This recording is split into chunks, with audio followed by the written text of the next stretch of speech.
Hey guys, welcome back to World of Warships. Today we're taking a look at the steel DDs. We finally made it through them. I guess it wasn't that many. There's only two, but that is the steel destroyers. And now I want to talk a little bit about each one of them and why I would get the Z42 or why I would get the Ragnar. This is the final bit of steel ships for now. So in the comments down below, make sure you let me know which you'd like me to cover next as far as a ship roundup in 2024. Do you want me to go over the coal ships or do you want me to go over research bureau ships? I think eventually we can get to premiums, but there's a lot more of those and a little more general there. I really would like to go over some of the ships for resources first, and I guess there's a little overlap in the coal ships and the premiums anyway. Also, when it comes to coal ships, if you want me to go there, what tiers should we cut them off at? I don't know if I want to be comparing a tier 10 coal ship to a tier 5 coal ship, for example. In terms of value or which I'd get first, it seems like they're not exactly comparable. I don't know. That just seems like an interesting thing to me. Just to cut it off maybe at tier 8, something like that. I don't know. Let me know what you think in the comments below. But for now, let's get on to these two steel DDs, because they're both very, very good. I was surprised a little bit by how much I liked the Z42 here. And it really comes down to the nice consistency out of these guns. I found them to be really, really nice to use, combined with very nice detection, 6.2 kilometers here, and this 6 kilometer hydro. You can kill DDs very easily. This ship is very strong at cap contesting. Any cap that has an island in the middle of it, this is a pretty terrifying ship to deal with thanks to that long-range hydro. Also nice to have here is this short burst smoke generator. I think that really helped this ship a lot compared to, say, a Z52. That ship also has decent DPM, a little bit less perhaps, but decent DPM and the 6 kilometer hydro. But these short bursts that are basically smokes from the Daring destroyer line are just amazing for a ship like this that wants to take bursty engagements, but not necessarily sustained fights, I think. And combined with the hydro here, you can get multiple uses out of this hydro with these different smokes, where if you had a longer duration smoke, well, you'd put one down, and then by the time the smoke was back up, well, your hydro would probably be running out. So there were a few times, or one time at least, where I managed to get after 2 DDs using one hydro, but multiple different smokes. It's very nice. As for the build here, of course, we are going a main gun build. This is not a torp build at all, just because the torps are very mediocre for this tier. In fact, they're bad. They're just bad. You want the guns. These are essentially Schlieffen secondaries. You can kind of think of it as that, although much worse reload on them compared to Schlieffen reload, at least on the secondaries. But still, decent DPM here, 3.8 second reload. And the key is the AP alpha damage here. When it comes to the HE DPM of the Z42, it is 17th best out of all the tier 10 destroyers, which is, you know, about halfway. It's been middle of the road. But as soon as we go to AP DPM on this ship, we're 4th best out of all the DDs at tier 10. So that's where I wanted to buff that as much as I could. And I found the AP to be fairly reliable, actually. I think it comes down to the AP actually arming on superstructures of battleships, and then also doing some pretty solid damage to destroyers. Not all of them. There are ships, like I guess Shimakaze would be an example, very thin DDs, where you're not going to get the AP full pens, but I faced a few Harugamos, and this one is wide enough to take a lot of full pens. So you can see it doesn't take much to give you those full pens, comparing Harugamo to Shimakaze there.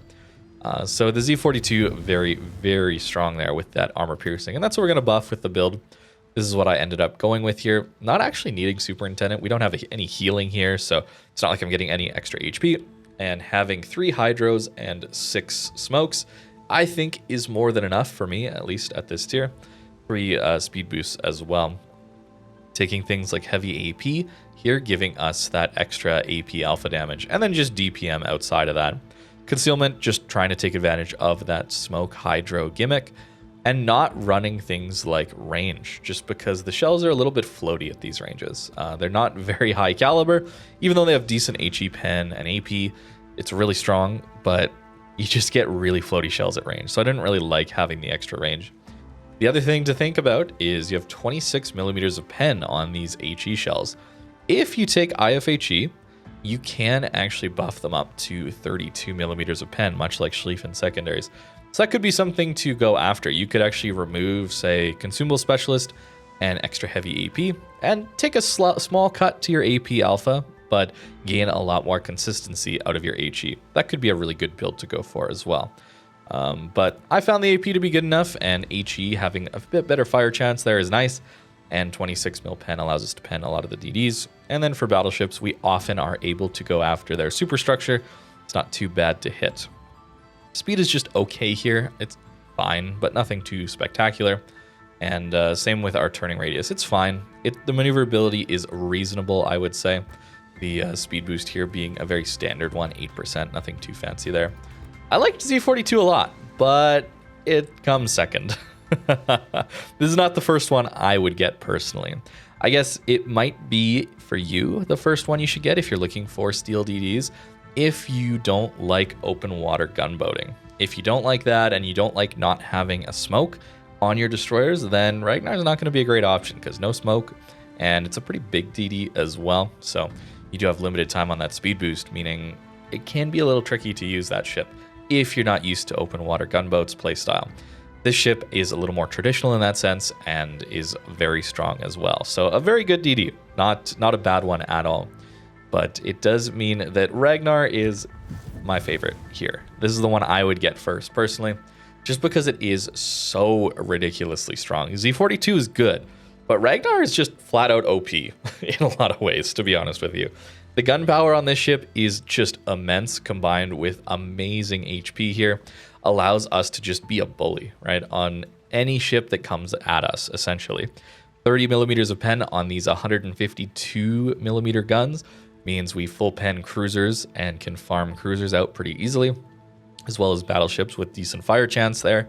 And of course, against destroyers, well, these HE shells hit extremely hard, and you do have yourself a 7.5 kilometer radar that lasts 30 seconds. Very, very nice. Oh, I guess this is the press account, so I didn't actually run this ship on here. So this is the build that I would go with real quick. Just going for concealment build, giving us essentially the same range on our detection as we would have on our radar. Very nice to have. And then we're going speed boost here instead of the radar mod, because again, this ship has 30-second duration on the radar and only 7.5 kilometer range. Either they're dead already or they've made it outside of your radar range by 30 seconds. That's kind of how I look at it. So extra duration doesn't help too much, at least in randoms, I think. So I would rather have extra duration on our engine boost because it's very special, 30%. So even though 35 knots and a pretty big turning radius and not the best rudder shift for a DD looks bad, you're very maneuverable with this up. It's not up for very long, only 78 seconds here with this build, but that is a very, very powerful tool. 7.5 kilometer detect, 7.5 kilometer radar, very nice to have to surprise DDs or kill DDs with. Repair gives you back like 5k HP, something like that. So you're like essentially a 45,000 HP DD that has armor.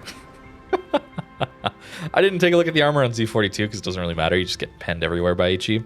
This one does not. 25 millimeter plating here means a lot of DDs at this tier aren't actually going to pen you here. Some will, Hergamo, Z42, but if you go to, let's say, a Hayate, for example, only 21 millimeters of pen on that HE. If we go over to a Gearing, for example, only 21, right? So there's a lot of ships, I think, that Ragnar is going to be facing, at least DDs, that won't be able to full pen you there. And if they do decide to swap over to AP to get full pens on you, because you're very big DD, so AP full pens are definitely going to be a thing here. Just make sure you're not full broadside. You can be angled like this, shooting all your guns and shattering their HE, and maybe baiting them into swapping to AP. Once you see them do that, angle in slightly, and then it just all bounces. So very, very difficult ship to deal with. Also, something to keep in mind here, you're better the farther the range the engagement is, especially against some of the higher DPM DDs. You don't have the best DPM at this tier, but you do have immense shell velocity. And with the bigger caliber guns, it just retains that out to range. So very, very difficult to deal with this ship when it's kiting, especially with that speed boost up. 360-degree turrets means your turrets are always on target. And then I think the other major component with Ragnar is going to be its farming potential. You don't have to run this build, right? You could certainly be running extra range and more DPM. You could give up a bit of healing or something like that and give up concealment and not be this DD Hunter role. I found myself having a lot of fun with the DD Hunter role and still able to farm very, very easily. But if you just want to go full farming build, this ship is going to be insane as well. Very difficult to deal with again. And sure, you don't have the exact same range on your radar and your detection, but you're still going to be able to kill a lot of DDs with this build, with a build like that, where you're just lacking some concealment. And you have more DPM then because of that. It'll be very, very strong. You can build it either way, and I think it's going to be very, very good. I just found myself enjoying the DD Hunter and was able to farm pretty well regardless. I've certainly been praising this ship a lot because I do think it's very, very powerful, but there are downsides. No torpedoes feels a little bit bad here. Even slightly worse ones would have been nice to see. Something like a small end, which isn't available, but small end also gets the radar and retains some torpedoes on it. But that one, of course, has smaller caliber guns, so you don't actually have that ability to shoot at longer ranges and just own DDs. The other thing about small end is it's got better conceal than Ragnar. Ragnar can struggle with its concealment at times, especially if you don't have your speed boost up.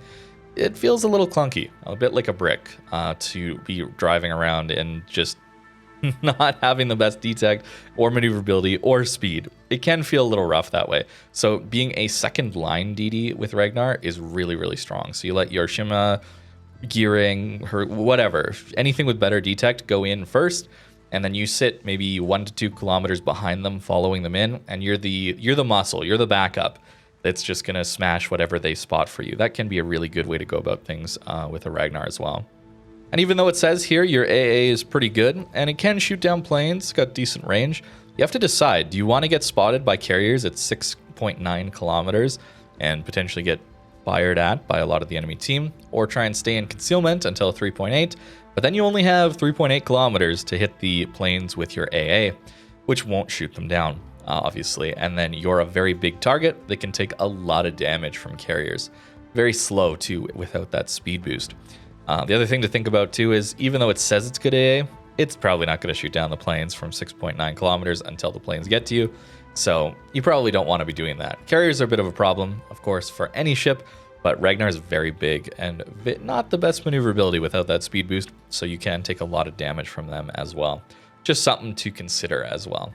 But I think that's about it for these Steel DDs. A little shorter video because there's only 2 of them, of course, but that is the order. I would personally get Ragnar first, and then I would get the Z42. And I do think Z42 is worth getting. It's something I don't have on my main account yet, but I think I will get it just because it is pretty fun and fairly strong. Not as good as Ragnar, but still very strong. That smoke plus hydro is a fun gimmick to have, especially with those short cooldown smokes. I like both of them. I think they're both worthy of picking up. The reason, of course, that you wouldn't get Ragnar first is you don't like DDs without smoke or DDs with worse concealment, open water gunboats, that kind of thing. You want a more traditional role, and Z42 can fill that a little bit better. But that's it. Let me know what you think in the comments down below. Which DD would you get first? And again, where do you want to see this go next? Do we want to go to coal ships, higher tier coal ships, preferably on my side? Or do we want to go to the research bureau? Either one works for me. Just let me know what you'd like to see next in the comments down below. Thank you very much for watching, and I hope you have a great rest of your day.